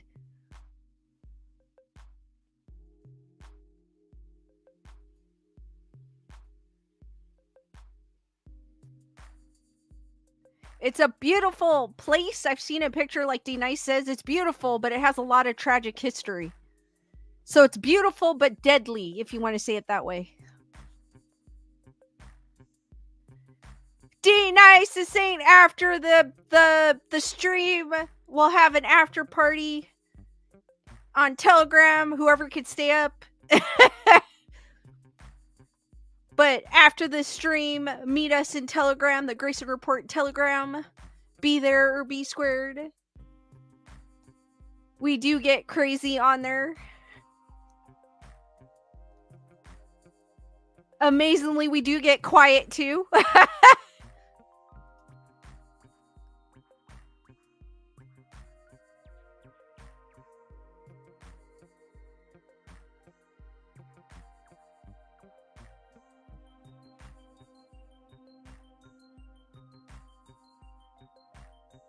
I'll be lurking, because I have to get up in the morning for work. So I'll be lurking for a bit, and then I'll get ready for bed. So guys, I am going to open it up for questions. Do you guys have any questions, criticisms, complaints, compliments? I don't know why, I just like saying that. Julissa goes, I'll guard the sandwiches with you, Heather. Rochelle, Telegram is like a it's like a texting, like a chat box. But you have to be invited to the Grayson Report Telegram. So if you can't just search it, so you have to click on the link that Gunner Girl dropped in the chat to join it. D Nice with the Lisa full-time 2024. I do have a goal for full-time, so I can bring even more content. But I am dropping some standalone videos, so keep an eye out for those. Jennifer Marie goes, are you dressing up for Halloween? I haven't decided. I know y'all decided for the Halloween, for a werewolf costume. But I'm still torn between skeleton and werewolf. Cheryl King goes, love your show. Thank you, Cheryl. So I'm still undecided. Julissa goes, what's the last scary movie you watched? Totally Killer on Prime. That's not really a scary, I mean, it's a slasher. And then before that was The Nun 2. I think tomorrow Lewis and I are going to check out Pet Cemetery Bloodline. I think it's called Bloodlines. That's on Paramount Plus. Allegedly it's a prequel, I believe. Or not allegedly, I think it's a prequel to Pet Cemetery. So I think that's the next movie we're going to check out. At Comic-Con, they were promoting it. So I'm super excited to check it out. Heather Whatever goes Chick Wolf. Jennifer Marie goes dress up however you want. I am going to be Kin this year. It's why I haven't dyed my hair pink again just yet. I need to keep it blonde.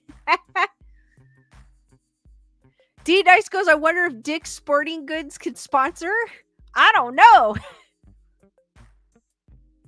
Chris, you made it to the question part. Rochelle got... You know what? Yes. Sounds kind of hilarious, Rochelle, but I kind of agree with you on that one. Elaine goes, if you could have any item from the Zach Biggins Museum, what would it be? Probably it'd be 2 items. I'm gonna say 2 items. One of his haunted dolls from his collection, because I want a haunted doll. And then I want that rocking horse that I had, that was a family heirloom, and they finally sold it because I guess it doesn't pertain, and it was used during seances, and I guess allegedly it would move rooms, but the owner decided to sell it because it doesn't pertain to her life anymore, and Zach acquired it. So that is probably one of the items I would want. I would want to see if it actually the rocking, because it was a beautiful rocking horse chair.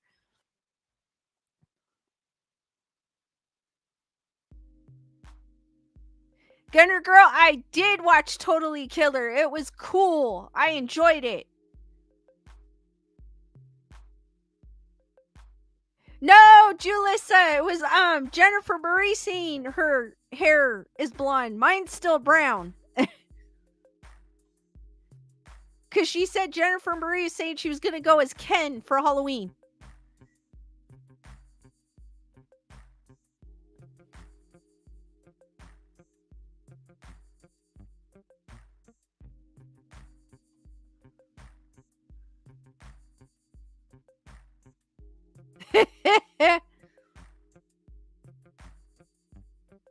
I probably won't take Peggy the doll, but he does have another doll. I forgot the name. And she seems like she's sinister, but not Peggy. I don't want Peggy. Peggy's a little similar to Robert the doll. Yes, I would, D-Nice. He has the Dybbuk box too, but I don't know about that one. I think that one has the spirit to that one's a little too powerful. I'd be afraid to take that one.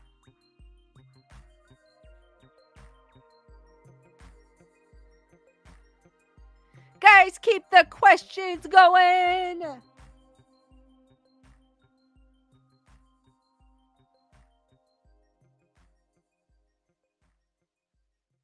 Probably stay on for a few minutes longer. So keep the questions going.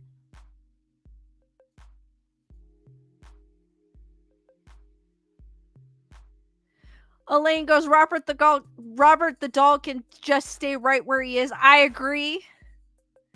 Heather Whatever goes, favorite Halloween candy. I like Tootsie Rolls or Tootsie Pops.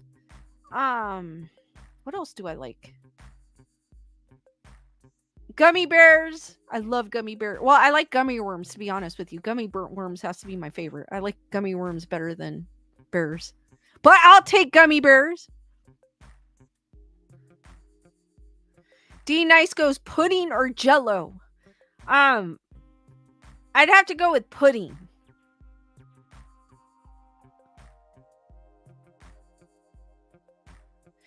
Julissa goes, my son made me watch Killer Clowns from Outer Space. It's a bad 80s movie. Has anyone seen it? You know what the funny thing is? I don't think I've actually sat there and watched it from beginning to end. I think I've seen it in scenes or clips. So I need to sit down and actually watch it. It's an icon. It's supposed to be. It's iconic. It has a cult following to it. D Nice goes nerd ropes or red vines. Red vines for sure. But I think I actually need to sit down and actually watch it. I've been through the mazes that they've had at Universal Studios, so I've kind of actually lived it.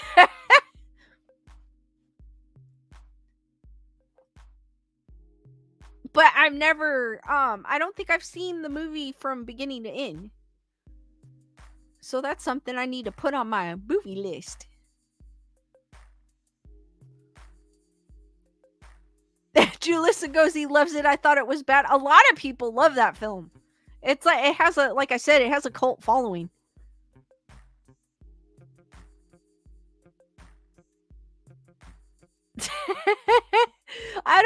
Rochelle, I don't think anyone wants to dress up like Jared Leto's Joker.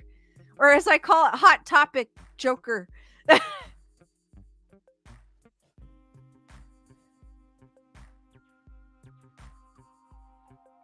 Diane goes, chocolate covered Mac nuts or raisins? Mac nuts. Hands down.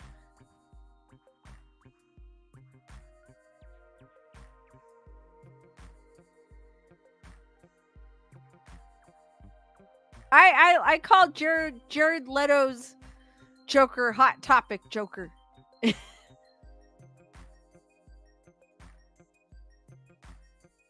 That didn't know he was damaged to the point where he had to tattoo damage on his forehead.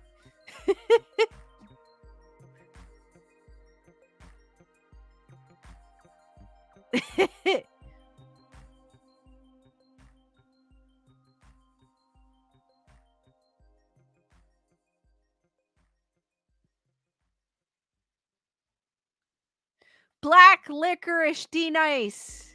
She's asking black licorice, original strawberry, or grape Twizzlers. Black. I'm one of the weird people that like black licorice. I love black licorice.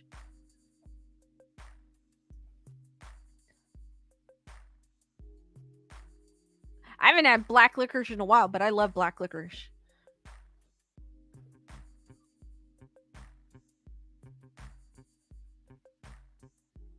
All right, guys, keep the questions going.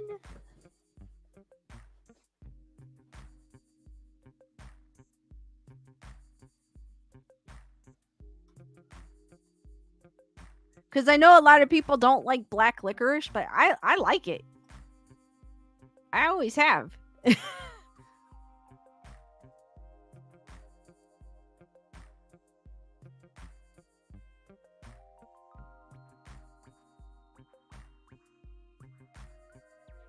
Which is cool.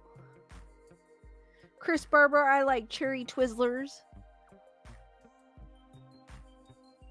Bernadette!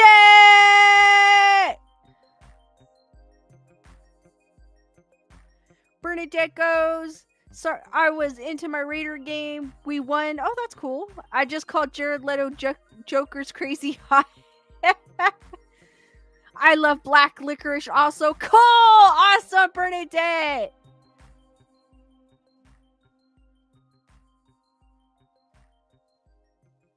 Cheryl King goes, I like eating black cat lollies.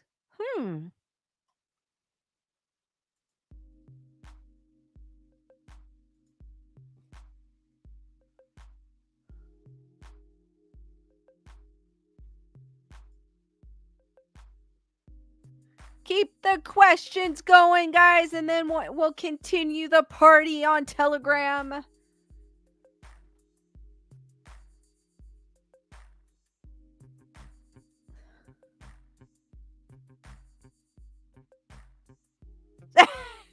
Jeffrey goes, I'm with y'all on the pineapple and pizza debate, but you're losing me on the black licorice debate.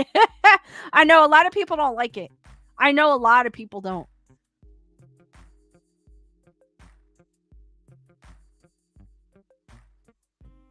No way, I did not know that. Wendy goes, black licorice can test you positive on a drug screen.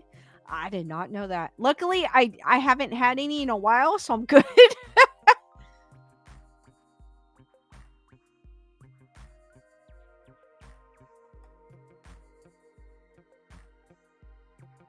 Still undecided, Cheryl. I'm debating whether to take this path or that path. So I'm like at a crossroads right now. D, nice. I don't answer my door unless I know who it is. Or I'm expecting a package. That's the only time I ever answer the door. I never answer the door.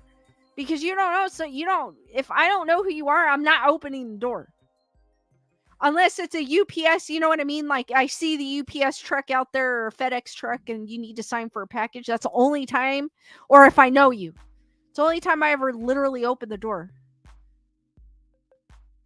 Gunner Girl, I've heard of that one. Poppy seeds can make you test positive for drug screen. I've heard of that one and I love poppy seed muffins. I'm like, oh.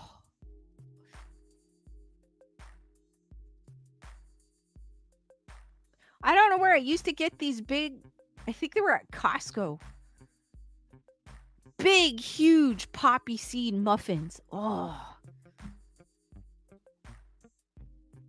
Those are the best.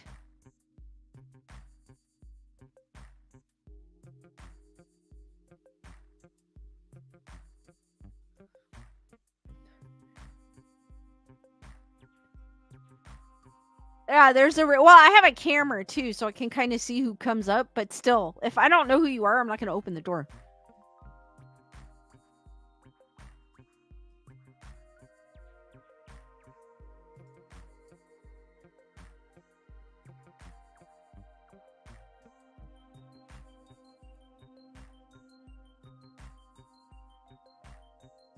Because especially you get those sales people that come to the door, or you don't even know if they're salespeople. They could be scoping out the neighborhood type of thing. So I just don't answer the door. I don't know if it's a good thing on that, but...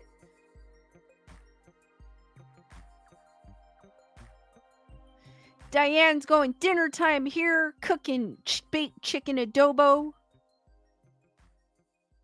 Cool.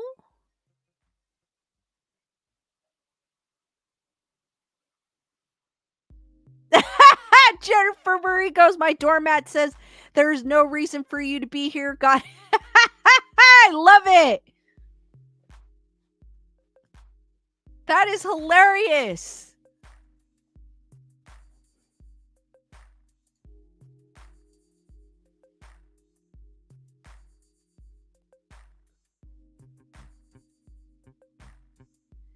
Bernadette goes, do you like seaweed with sea salt snacks? I grew up on seaweed.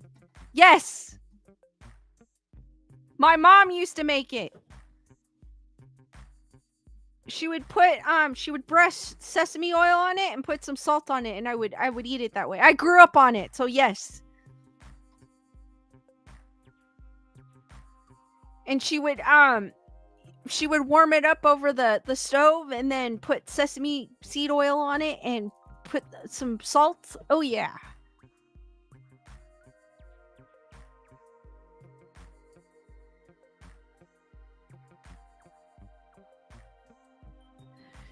Rochelle, the Jehovah's Witnesses here, they send me letters to my house. Like, hello. I'm like, where the heck did you get my information? No, I'm about to, I had one of the letters, but I think I threw it out. The next letter I get, I'm going to write them back. I literally am, because they're wasting their time writing to me. I don't know where they got my name. Like, they literally send me pamphlets in the mail So they don't even have to show up at my doorstep. They mail it to me. And it has a return address on it. And it's like it's in the city over, Walnut. And I'm like, what the heck?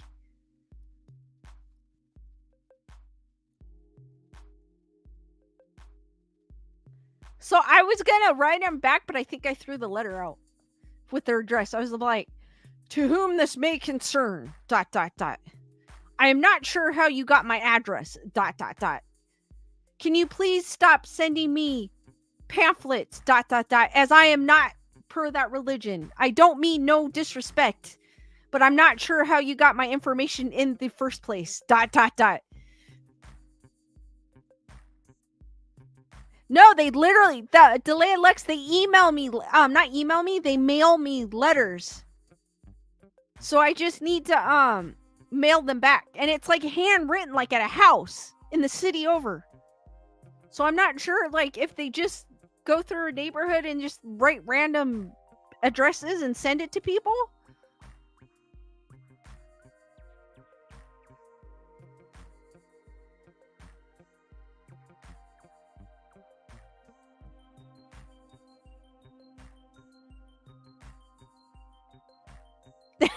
Brandon goes, when I answer the door with my crazy hair, they just turn around.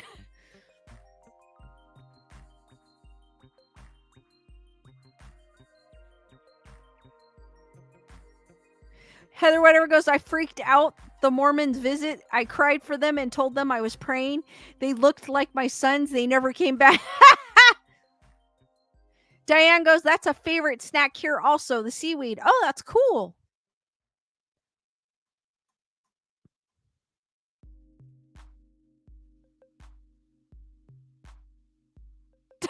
Bernadette goes, I grew up as a Jehovah's Witness. Now when they come to the door, I say, all hail Satan. They don't come back.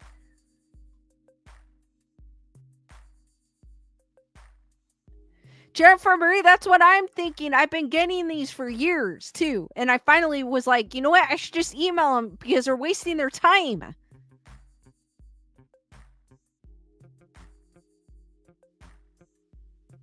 No, I've never messed with them. I just kind of like, I'll grab the pamphlet. I'm like, thank you. And then whatever. Or they leave it, they used to go door to door, but they stopped. So now I get letters in the mail.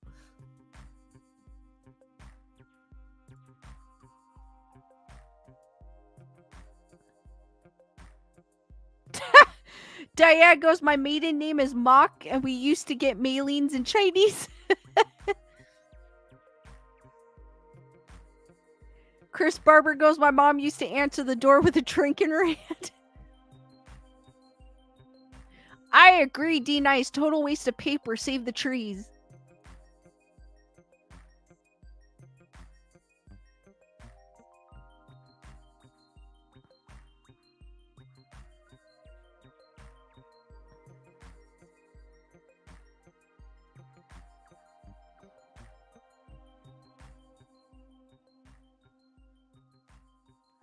Yeah, Jennifer Marie, I'm kind of the same way. I'm not mean to them because to be honest with you, they're not being mean to me. So why treat them mean? They're just trying to spread their gospel. That's all it is. So no harm in that.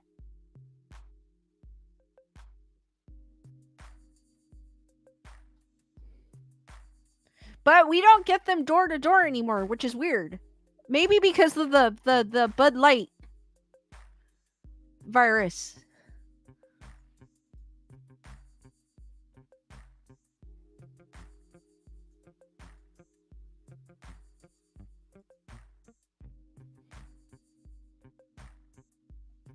All right, guys, keep the questions going.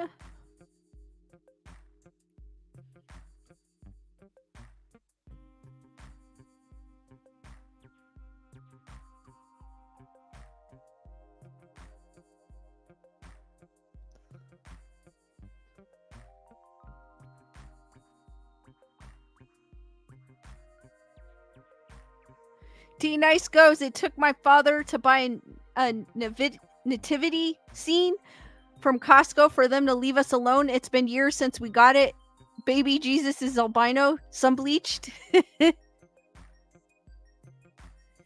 It's the Cheryl King. It's the C virus that happened in 2020. We just can't say it here on YouTube. They don't like that word. Heather, whatever, I love both, but if a place has onion rings, I tend to get onion rings.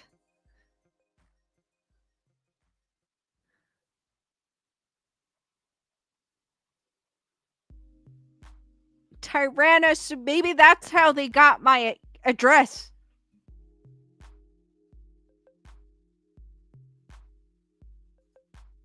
But if I get another letter, I'm definitely gonna write back.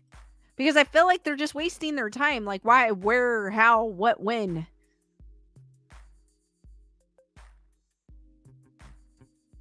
Oh, I didn't think of that. Diane says, good way to stop junk mail is to put it back in the return envelope and they will have to pay the postage. Ooh, I didn't think of that. Maybe I should do that.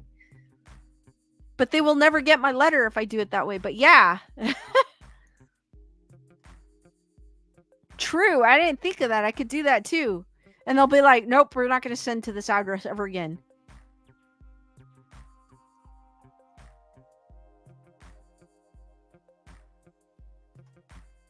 That's a good idea. I didn't think of that.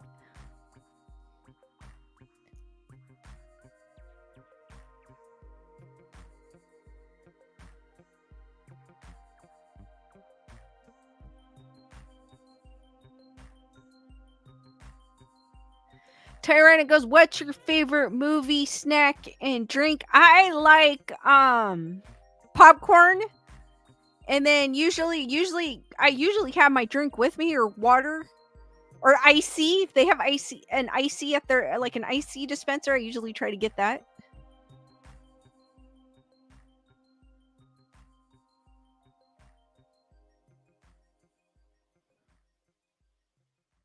Nerd Report is going live on Nerd Report Daily after me. So guys, once I end this stream, check out Nerd Report Daily on YouTube.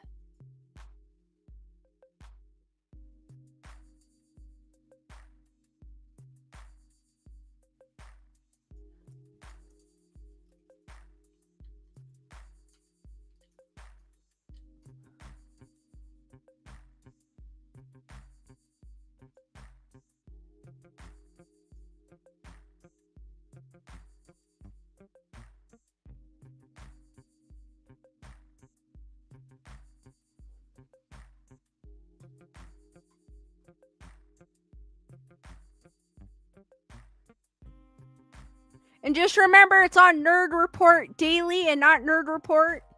And then after that, check out Telegram. Cheryl King goes, Lisa, do you go on investigations? No, I have never gone ghost hunting. I do have some equipment, so I'm probably going to eventually go that direction. But I have never gone on an investigation, but would love to.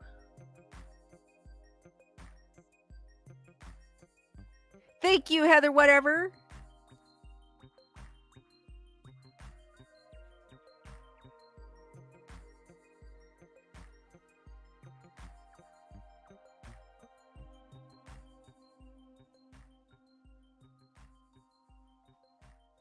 I was trying to see if he had it set up, but he doesn't have it set up yet. So I can redirect. But, yes, guys. Thank you, Gunner Girl. I appreciate that. But once I end this stream, look out for Nerd Report Daily. And as always, hang out on Telegram.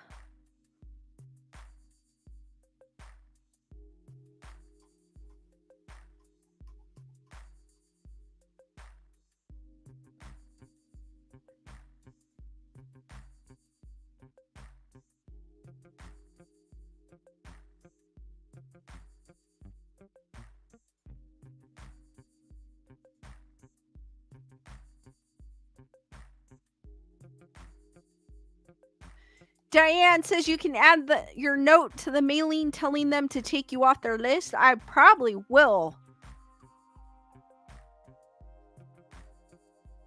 Thank you, Elaine. Heather, mods, can one of you drop the Telegram link for Heather whatever? Nerd Report has one as well, guys.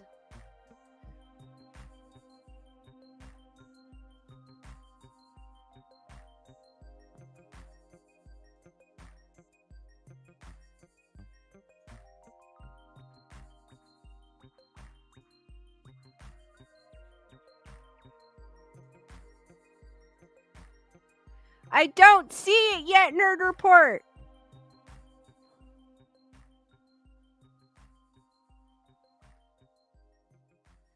D-Nice is going, do you like popcornopolis? The popcorn with the drizzle? You know what? I've never tried it. I've heard of it, but I've never tried it.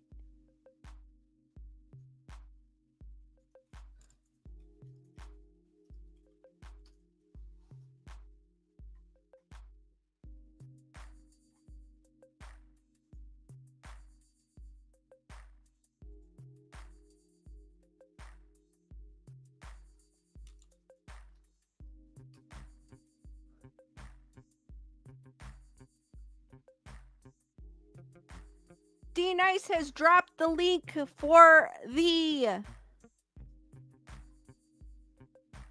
Telegram, guys.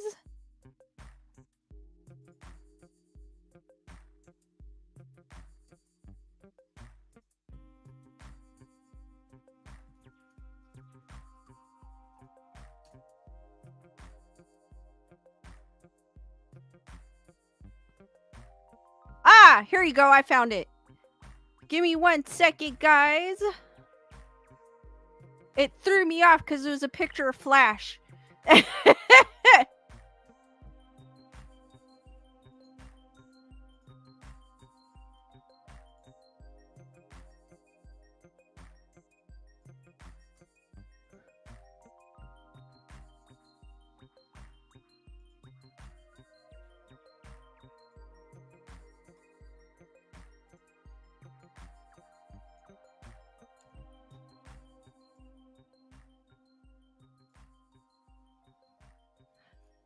Alright, guys, I am going to end the stream there.